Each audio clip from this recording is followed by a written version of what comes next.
Class सुरु भयो zoom खोलेको 5 मिनेटमा ट्याब्लेट ह्याङ पढ्न त चाहियो तर बजेट पनि त हेर्नु पर्यो नि भने जस्तो यदि तपाईहरुलाई लाग्छ भने यो भिडियो लास्टसम्म हेर्नुस्।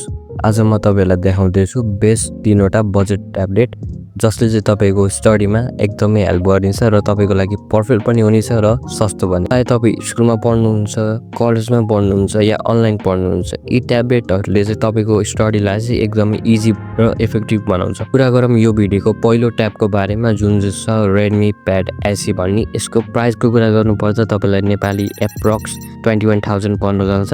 अब यसको फिचरको कुरा गर्नुपर्दा तपाईलाई 10.1 को फुल एचडी प्लस डिस्प्ले पाउन सक्नुहुन्छ। स्न्यापड्रागन 680 प्रोसेसर अनि 8000 mAh को ब्याट्री। स्टडी, पीडीएफ रिडिङ अनि युट्युबको लागि चाहिँ एकदम इजी हुन्छ। यसमा चाहिँ तपाईले चाहिँ क्वाड स्पिकर सिस्टम पाउनुहुन्छ जसले गर्दा चाहिँ तपाईको अनलाइन क्लासहरुको लागि चाहिँ एकदमै हेल्पफुल हुन्छ। अनि यो चाहिँ गेमिङको लागि चाहिँ पर्फेक्ट छैन बट स्टडीको लागि चाहिँ 10 on 10 छ। हाम्रो अर्को ट्याबको नाम हो Realme Pad Mini भन्ने। यसलाई चाहिँ तपाईले नेपाली रुपीस अराउन्ड 18500 मा चाहिँ पाउन सक्नुहुन्छ। ठुलो डिस्प्ले नभए पनि compact design, long battery life र ल्याग फ्री पर्फर्मेन्स चाहिँ तपाईले यो ट्याबमा पाउन सक्नुहुन्छ। युनिसक प्रोसेसर भए पनि नर्मल युजर्सको लागि राम्रो चल्छ। सबैभन्दा राम्रो कुरा चाहिँ यो ट्याब सानो छ, इजी टु क्यारी र पर्फेक्ट फर फिल्ड स्टुडेन्ट र ट्राभल। यदि तपाईहरु ट्राभल गर्ने स्टुडेन्ट हो भने चाहिँ यो ट्याब चाहिँ तपाईको लागि पर्फेक्ट हुन्छ। यदि तपाईहरु स्कुल स्टुडेन्ट्स हो, अनलाइन रिडिङ हैन अनि लाइट भिडियो कल्सहरु, हल्का फुल्का जुम मिटिङहरु यताउताको लागि चाहिँ यो ट्याब चाहिँ एकदमै पर्फेक्ट छ। अब कुरा गरौँ यो भिडियोको लास्ट र मेरो पर्सनल फेभरेट ट्याबको बारेमा जुन चाहिँ यो Samsung Tab A7 Lite। यसको प्राइसको कुरा गर्नुपर्दा तपाईले चाहिँ 19919 नेपाली रुपीसमा चाहिँ यो ट्याब पाउन सक्नुहुन्छ।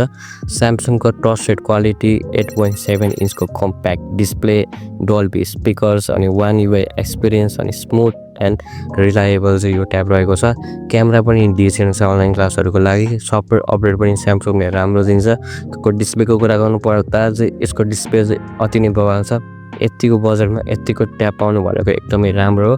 त्यसैमाथि Samsung यसको क्वालिटी चाहिँ एकदमै ट्रस्टेड हुन्छ। तपाईले चाहिँ यो ब्रान्डलाई चाहिँ ट्रस्ट गर्न सक्नुहुन्छ। यदि तपाईहरुलाई बिग डिस्प्ले चाहिएको छ, स्ट्रङ ब्याट्री चाहिएको छ र राम्रो भ्याल्यु चाहिएको छ भने चाहिँ तपाईहरु चाहिँ Redmi Pad AC किन्न सक्नुहुन्छ।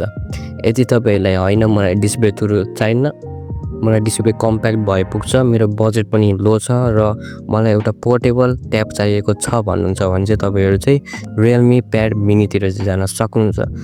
हैन मलाई चाहिँ रिलायबल चाहिएको हो, मलाई चाहिँ वेल अप्टिमाइज चाहिएको हो, मलाई चाहिँ सलिड बिल्ड चाहिएको हो, मलाई चाहिँ ट्रस्टेड ब्रान्ड चाहिएको भने चाहिँ तपाईहरु चाहिँ Samsung A7 Lite तिर चाहिँ जान सक्नुहुन्छ। तपाईहरुको लागि बेस्ट कुन हुन्छ भनेर त मैले भन्न सक्दिन, त्यो चाहिँ तपाईहरु आफै नै डिसाइड गर्नुपर्ने हुन्छ।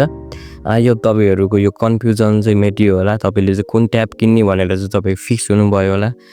यदि भिडियो राम्रो लाग्यो भने लाइक गरिदिनुस् र यस्तै जेन्युइन नेपाली टेक भिडियोजको लागि चाहिँ subscribe गरिदिनुस्। I will see you in the next video.